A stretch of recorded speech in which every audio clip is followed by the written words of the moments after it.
Good day, Martians. This week we had an AMA session with Eric and Mitch on Discord voice channel.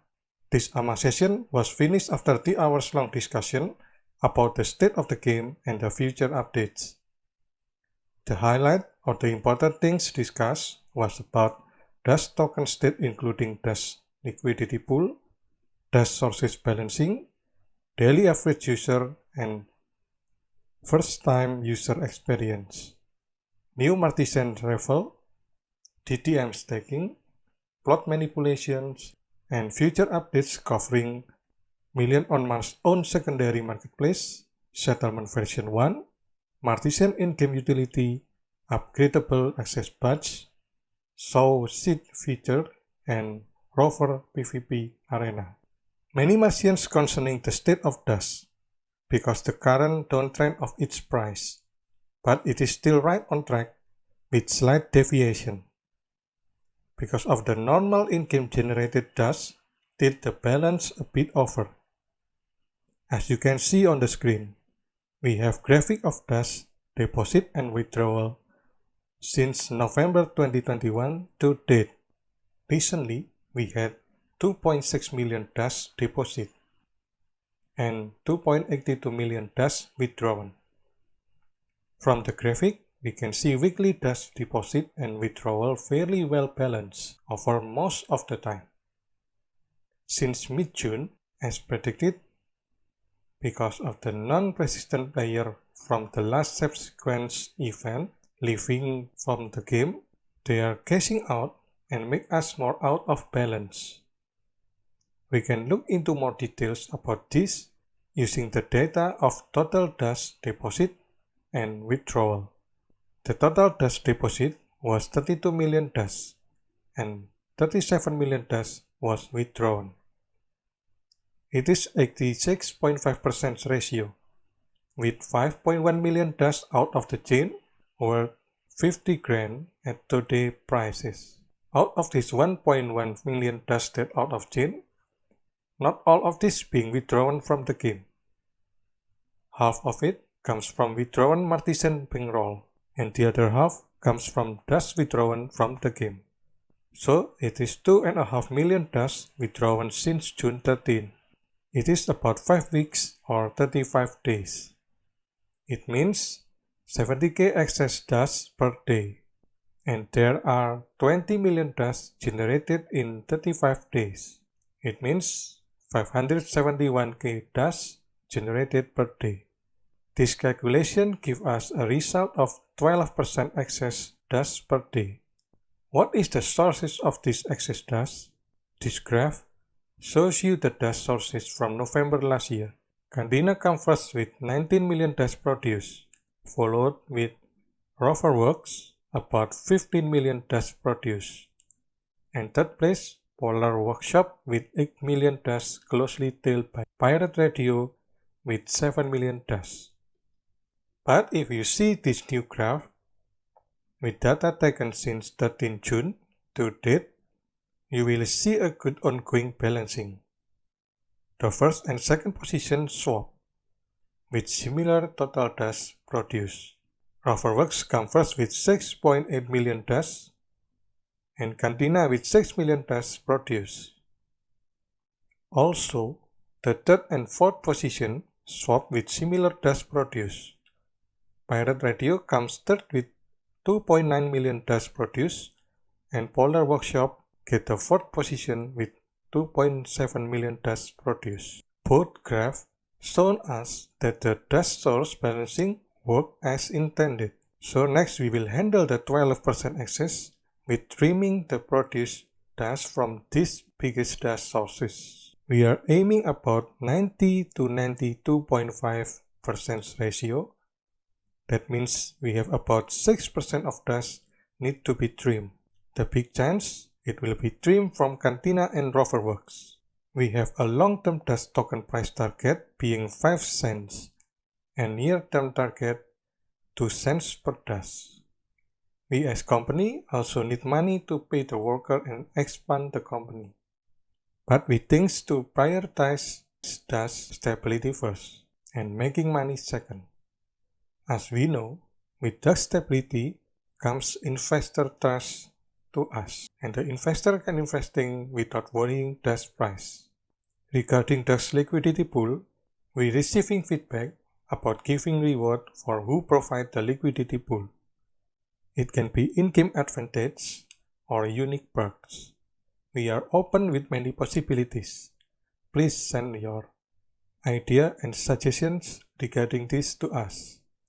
We have a target about 100 grand liquidity pool.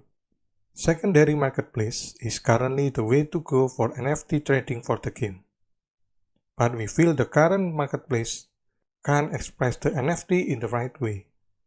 The difficulties to see the properties, the difficulties to look for the region, and so many more difficulties that you can find in the current secondary marketplace. With the need to better expressing the NFT and giving best support in the future, we have a plan to build our own secondary marketplace.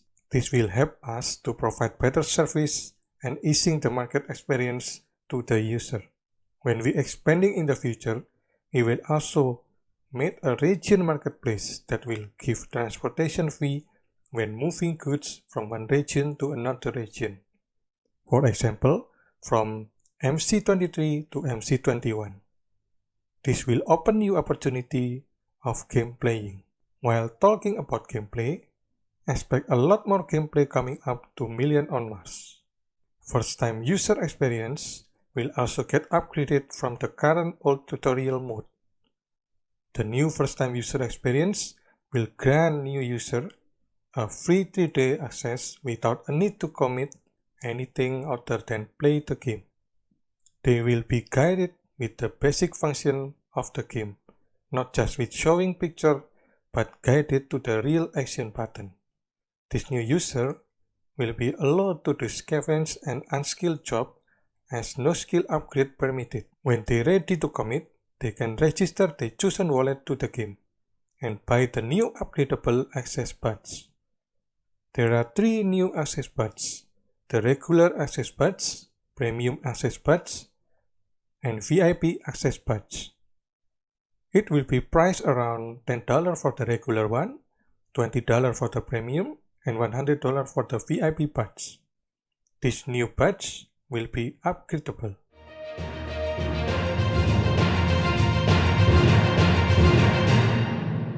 Next week, we will deliver the settlement version 1 function along with the Martisan in-game utilization. Also, if the situation allows, we will give you the show sheet feature. This version of settlement is not a finished product. You can name it, you can set message of the day, but no rules function yet. As all of you already know, the requirement of settlement is at minimum 3 connected LAN with 3 habitat in it. When we talk about settlement, we will also talking about Martisan. Next week, the Martisan in-game utilization will be arrived. Please be attentive to your Martisan, as they need to eat once in 8 hours when they hungry. They will hungry if at least 1 stamina used to do job or task for you. The max stamina provided by the Martisan will be depends on their constitution stat. That will provide from 12 stamina to 48 stamina for common to mythic rarity. They can learn any job as good as a player. The default first job list on the Martisan is the free job given to the Martisan. The skill shown on the Martisan is the active skill of the Martisan. The proficiency can be upgraded the same way of player upgrade their skill proficiency. Martisans can earn experience while doing job or task, but they won't earn experience in the automated task. Martisan also need a housing place. You can't active Martisan into a game without possessing a habitat. But don't worry, next week we also provide a new building called Shelter to shelter the Martisan whose owner don't have a habitat. This shelter will come in various rarity that have various space size. Shelter only need a low fabrication skill requirement to craft it. The level needed still to be determined later. What important note about Martisan is, you cannot sell the Martisan that you already brought in game. So you need to decide whether the Martisan will be used in-game or will be sold. It can be both. Later, we will sell more Martisans with at least a floor price of 2.5 Sol. We will keep in check this price to not going under the floor price. Other things in our mind is about more balancing and smooth the user experience while playing Million on Mars. The first thing we will fix is the pirate radio loophole. After this fix, dismantling the pirate radio will not reset the cooldown of the task. This is not a nerf, just a basic fixing to let the building work as intended. Training hall cooldown duration to do training feels a bit wonky with the duration difference. We will adjust the training time to 1 hour. And also maybe a new level 6 Bazaar utilizing artifact shards. In the near future, we will utilize job skill level out here with tying it up with the extra roll of production item, so it won't be just a random number, but also affected by your proficiency on that field. Next, we will create a ticket for Martisan Raffle. So not only whale can get Martisan, it's like 50 dust per ticket and you will get a chance for a Martisan. We will provide the details later. Many rover owner already did the exploring land task, that giving back the land cost and give extra reward in form of land deed. We will create something similar, but the reward will be a DTM. You will get the DTM directly, but the dust cost will be held in certain period before given back to you. We call it DTM stacking. On the side of the map, we notice a lot of abandoned land. We will work on something to reclaim those land. What we plan is to give players chance to buy the land and then give it back to us so we can mint a new land deed for the player. We will also introducing a lazy mint feature that will postpone the mint process to other time when you decide it is the time to mint. When you mint the land, you will be given options to what chain you will mint those land. So seed feature will be provide power to the player to control seed in the market. The player can provide seed in the bulk. The details will be coming next week, depends on our situation. Further development in the roadmap is about rover arena PvP. You will be allowed to mint the rover, name the rover, and equip it with equipment. The PvP aspect is not mandatory, but you will be enticed to do PvP, because we will provide a juicy reward for the PvP arena. If you have any ideas and suggestions, feel free to send it to us via the Discord channel. That's it, Martians. Have a fantastic week. I am Elhards from MTG Mom News. See you next week.